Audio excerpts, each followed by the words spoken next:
In 1974, the US dollar was dying. Without gold backing it, foreign governments were abandoning it like passengers fleeing a sinking ship. Inflation raged through our economy like wildfire. Then Treasury Secretary William Simon flew to Riyadh with a proposal that would save American power for the next 50 years. Not a public treaty that diplomats would debate in Congress. A quiet handshake that would make every barrel of oil sold worldwide depend on US dollars. This wasn't diplomacy. It was financial engineering on a scale the world had never seen. Picture this. It's August 15th, 1971, and President Nixon appears on television to deliver news that will shake the global financial system to its core.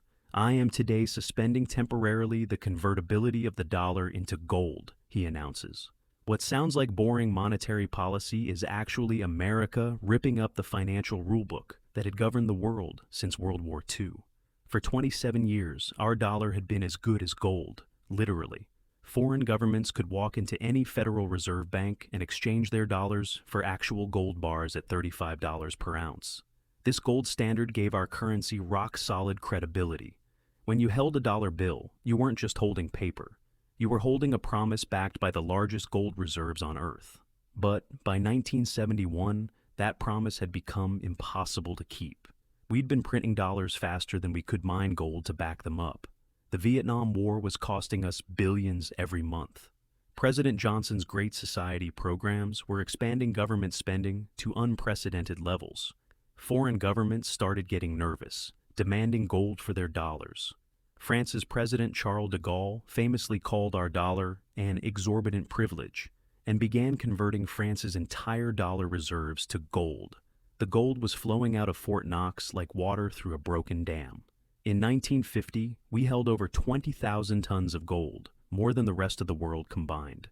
By 1971, that number had dropped to just over 8,000 tons, and it was falling fast.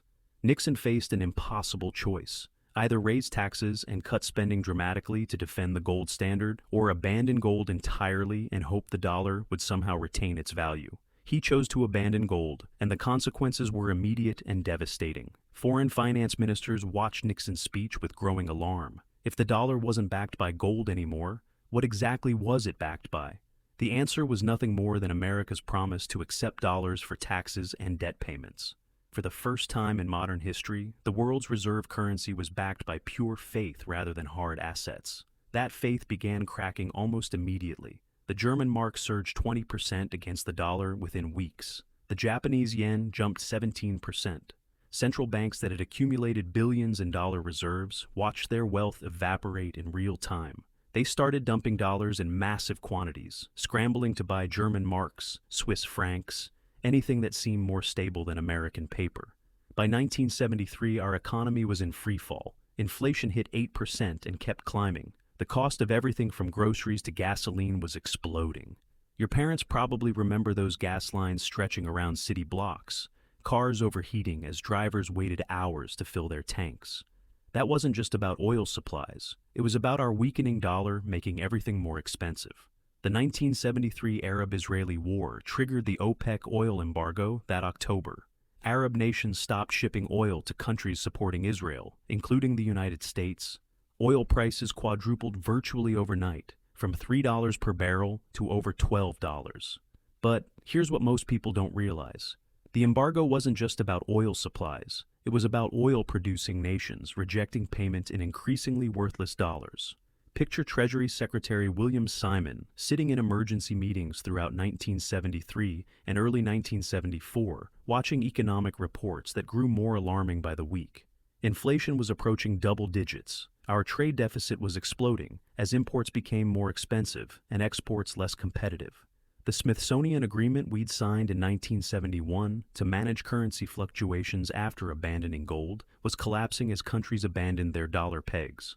Simon understood we were facing an existential crisis. Without gold backing, we needed something else to make the world want dollars. Something as essential as gold, but more universally needed. Something that would create automatic, perpetual demand for American currency. The answer was staring him in the face every time he watched those gas lines on the evening news. Oil. Every country on Earth needed oil to run their economies. Cars, trucks, planes, ships, factories, power plants. Modern civilization ran on petroleum. What if oil could only be purchased with dollars? What if we could make our currency as essential to the global economy as oil itself? Saudi Arabia held the key to this strategy. In 1974, the kingdom was the world's largest oil producer, sitting on top of proven reserves that dwarfed everyone else's. The recent oil price surge had made them incredibly wealthy, practically overnight. But they faced their own challenges. They wanted to modernize their economy beyond just pumping crude oil. They needed American technology, investment, and expertise to build their industrial base. More importantly, Saudi Arabia was vulnerable, surrounded by hostile neighbors and worried about communist influence spreading through the Middle East. They needed security guarantees that only America could provide. The British Empire, which had protected the Gulf region for over a century, was retreating. America was the only Western power with both the military capability and the financial resources to fill that vacuum. This created a perfect opportunity for mutual benefit. The Saudis needed our protection and investment. We needed something to restore global demand for our currency. William Simon began crafting a proposal that would solve both problems with elegant simplicity. What he was planning wasn't just a trade agreement or a security pact. It was a complete restructuring of global finance, designed to make American dollars as indispensable to the world economy as Saudi oil.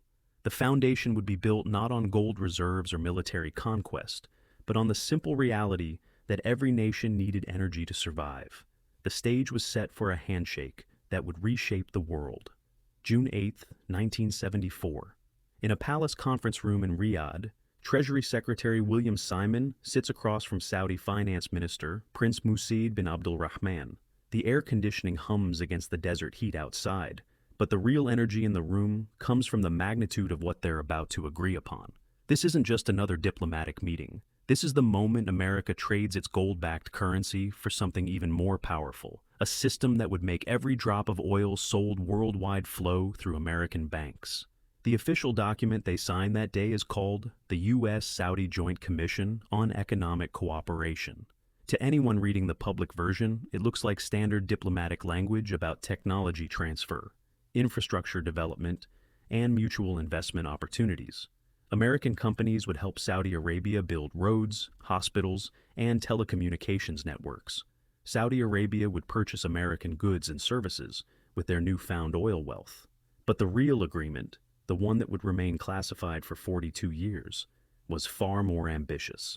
Simon had come to Riyadh with a proposal that was breathtakingly simple in concept and revolutionary in scope. Saudi Arabia would invest their massive oil revenues into U.S. Treasury bonds, financing America's growing deficits. In exchange, the United States would provide military protection, advanced weapons systems, and security guarantees that would shield the kingdom from regional threats for decades to come. Think about the genius of this arrangement.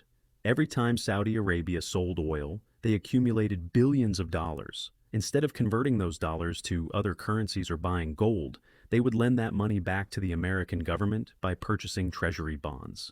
This created a closed financial loop that would make both countries incredibly wealthy and interdependent. The Saudi delegation understood the stakes perfectly. Crown Prince Fahd, who would later become king, recognized that this wasn't just about money. It was about survival. The kingdom sat on the world's largest oil reserves, but those reserves were meaningless without the military power to defend them. The Soviet Union was expanding its influence across the Middle East. Revolutionary movements were threatening monarchies throughout the region. Iran's Shah, despite his powerful military, was already showing signs of the weakness that would lead to his overthrow just 5 years later. America offered something no other country could provide: a nuclear umbrella, advanced military technology, and the promise that any threat to Saudi Arabia would be treated as a threat to American interests. The price for this protection was elegant in its simplicity. Just keep buying our government bonds with your oil money. What made this deal revolutionary wasn't that it required oil to be priced exclusively in dollars. That's actually a common misconception that oversimplifies what really happened. The true innovation was creating a system where oil producers had powerful incentives to keep their revenues in dollars rather than converting them to other currencies. Here's how the petrodollar recycling system actually worked in practice. Saudi Arabia sells $1 billion worth of oil in any given month.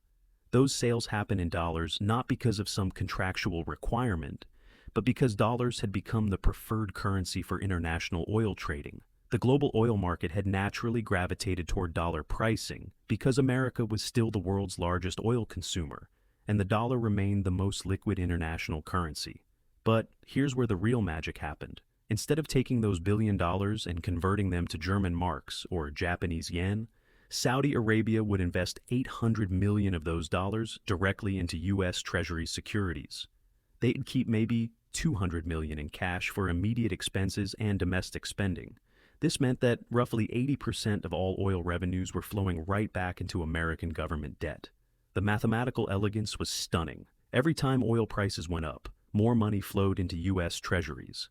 Every time global oil consumption increased, more dollars stayed in the American financial system. The higher energy prices went, the more cheaply America could borrow money to finance its government operations. Other OPEC nations watched this arrangement and quickly adopted similar strategies. Kuwait, the United Arab Emirates, Qatar, all began parking their oil revenues in U.S. dollar assets. They had their own security concerns and their own needs for American military protection. More importantly, they saw that Saudi Arabia was earning steady, reliable returns on their treasury investments while maintaining access to the world's most liquid financial markets. The term petrodollar recycling was coined by economists to describe this phenomenon, but that dry academic language missed the profound geopolitical implications. What was really happening was the creation of a new form of empire, not built on military conquest or territorial control, but on financial engineering that made American prosperity dependent on global energy consumption. Think about what this system meant for ordinary Americans. Every time someone in Germany filled up their car with gasoline, a portion of that money eventually found its way into financing American government programs.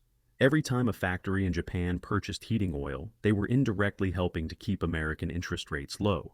Every time an airline anywhere in the world bought jet fuel, they were contributing to American financial dominance. The beauty of this empire was its invisibility. Unlike the British Empire, which required expensive naval bases and colonial administrations around the globe, the petrodollar system operated through simple financial incentives. No one was forcing other countries to use this system. They chose to participate because it served their immediate interests, even while it served American long-term strategic goals. The military component of the deal, revealed only in 2016 through a Bloomberg Freedom of Information Act request, showed just how comprehensive American protection really was. The classified agreement promised Saudi Arabia access to advanced fighter jets, radar systems, missile defense technology, and intelligence sharing that would make them the dominant military power in the Persian Gulf. But the most important promise was simpler and more powerful than any weapons system. America pledged that Saudi Arabia's security was synonymous with American security. Any country that threatened the kingdom would be threatening American interests directly. This was the nuclear umbrella, extended to cover the world's most important oil producer. For Saudi Arabia, this arrangement solved their fundamental strategic dilemma. They could modernize their military and economy without developing the indigenous technological capabilities that might threaten their neighbors or their own political stability. American contractors would build their infrastructure, American companies would provide their technology, and American forces would guarantee their security. The results were immediate and dramatic. Foreign exchange markets, which had been dumping dollars throughout 1973 and early 1974, suddenly reversed course. Central banks around the world realized they needed substantial dollar reserves not just to purchase oil, but to participate in the global economy that was increasingly centered on oil transactions. The dollar's value stabilized and then began strengthening against other major currencies. American interest rates, which had been rising as foreign investors lost confidence in dollar-denominated assets, began falling as petrodollar recycling provided a steady stream of Treasury bond purchases. The U.S. government could suddenly finance much larger deficits without triggering inflation or currency crisis, because those deficits were being funded by oil-rich nations with virtually unlimited purchasing power. By the end of 1974, the transformation was complete. The dollar had evolved from a currency backed by gold to a currency backed by oil, or, more precisely, backed by the universal need for the energy that powered modern civilization.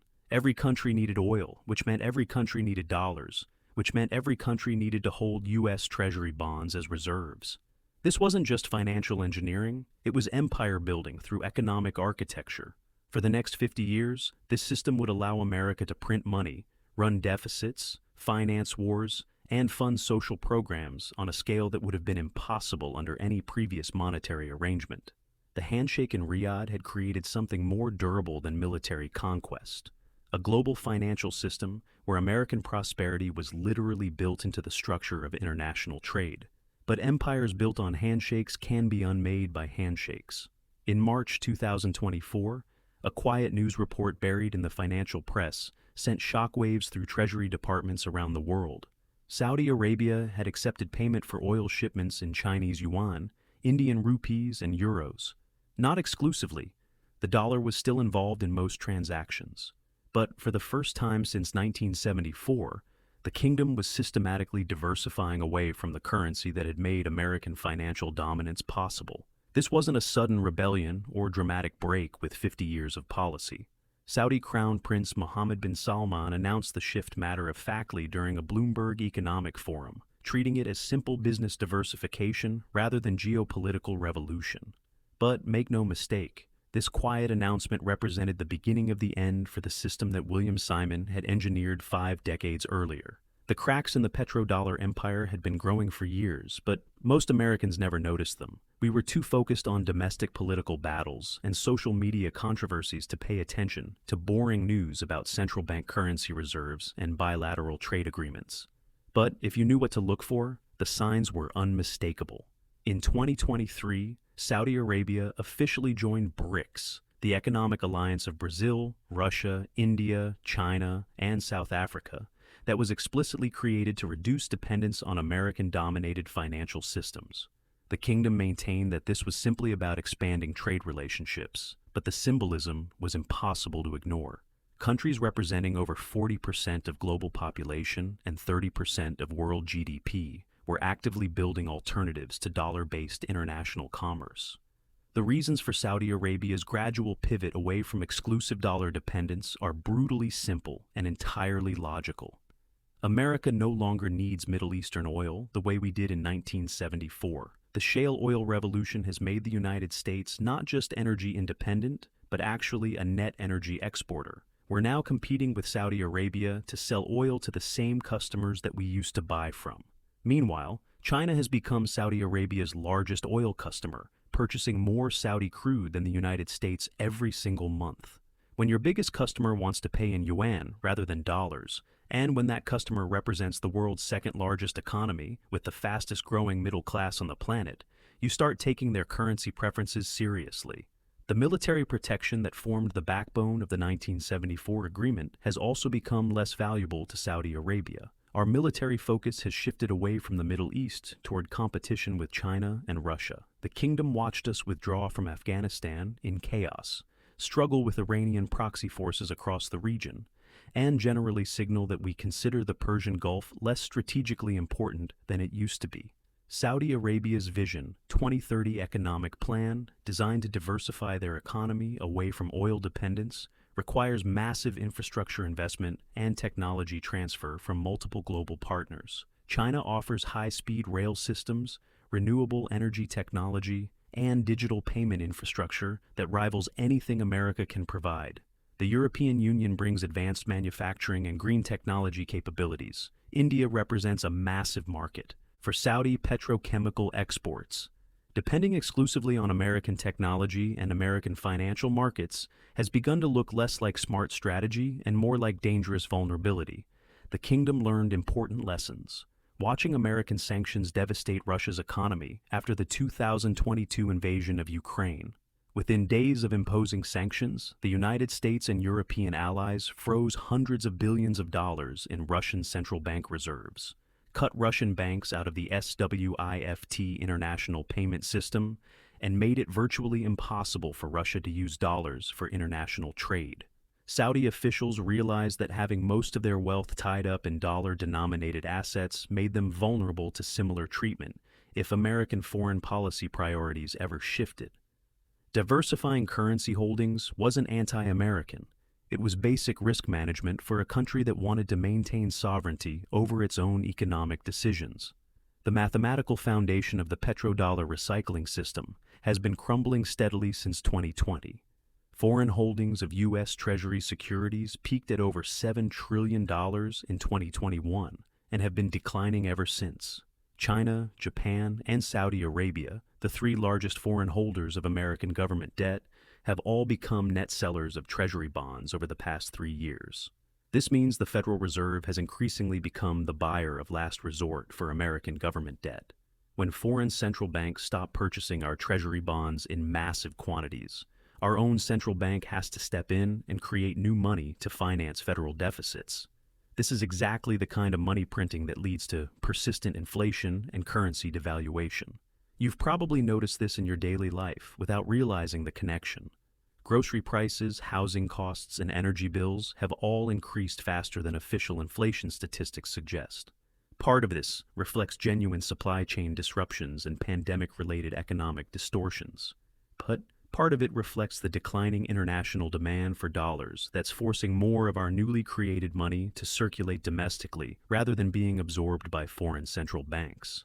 The new financial architecture taking shape doesn't involve one currency replacing the dollar overnight. Instead, we're moving toward a multipolar monetary system where different regions use different currencies for international trade and reserve holdings.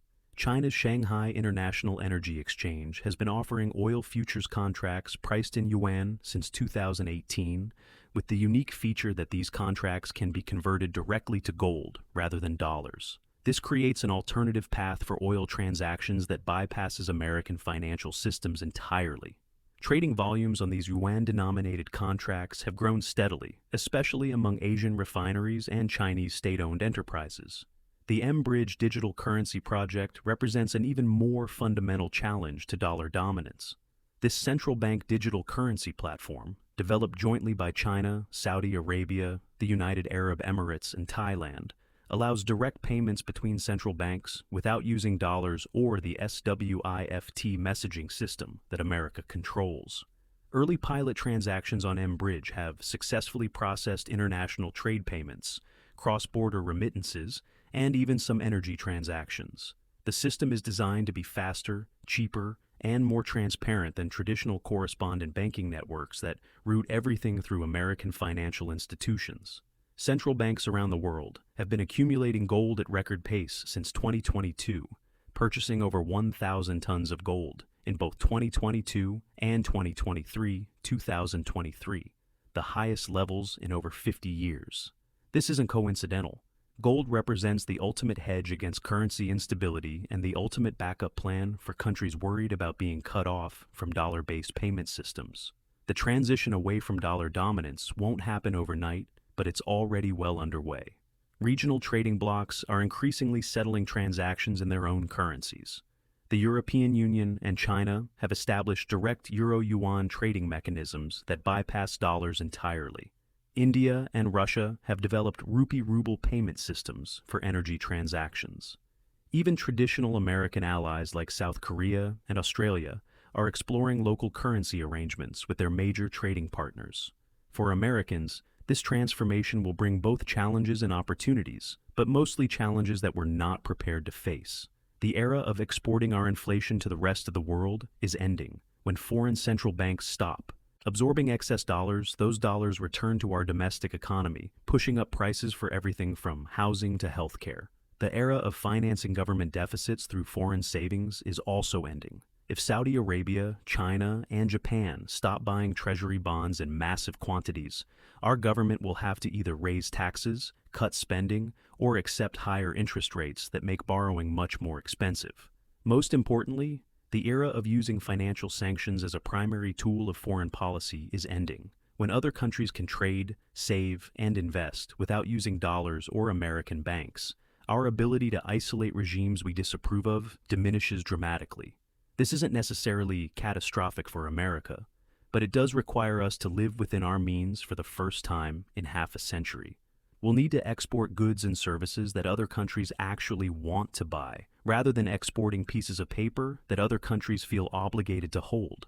We'll need to compete on merit rather than relying on the structural advantages that petrodollar recycling provided. The historical parallel is striking and sobering. The British pound dominated international finance from the 1800s through the 1940s, when Britain's weakening economy and America's growing strength gradually shifted global commerce toward dollar-based systems. That transition took 30 years and wasn't particularly pleasant for ordinary British citizens, who watched their currency's purchasing power decline and their living standards stagnate relative to other developed nations. Today we're experiencing the same process in reverse. Not sudden collapse, but gradual diversification away from our currency as other economies develop their own financial infrastructure and confidence in their own monetary systems. The irony is perfect and painful. In 1974, Treasury Secretary William Simon engineered a system that saved the dollar from collapse by making oil the new gold, the commodity that anchored global demand for American currency. 50 years later, that same system is being quietly dismantled not by America's enemies, but by the very countries that benefited most from the original arrangement. Saudi Arabia isn't rejecting the dollar because they hate America. They're diversifying their currency holdings because dependence on any single monetary system represents an unacceptable risk in an increasingly multipolar world. China isn't building alternative payment systems to destroy American power. They're building redundant financial infrastructure because they've learned that sole reliance on American-controlled systems leaves them vulnerable to political decisions made in Washington. The petrodollar era made America rich and powerful beyond anything previous generations could have imagined. Its end will force us to rediscover economic virtues we've forgotten during our 50-year experiment with financial empire: productivity, competitiveness, fiscal discipline, and the simple reality that lasting prosperity comes from creating value rather than printing money. The empire built on oil invoices is quietly unraveling, not with war or revolution, but with currency swaps, digital payment rails, and central banks buying gold. History doesn't repeat, but it rhymes. The dollar's dominance was engineered in 1974 through a handshake in Riyadh. Its decline is being engineered right now through 1,000 smaller handshakes in Beijing, Mumbai, São Paulo, and yes, Riyadh once again. The age of American financial empire is ending exactly the way it began, with quiet agreements between pragmatic leaders who understand that economic power, like energy itself, eventually finds new paths when the old ones become too costly to maintain.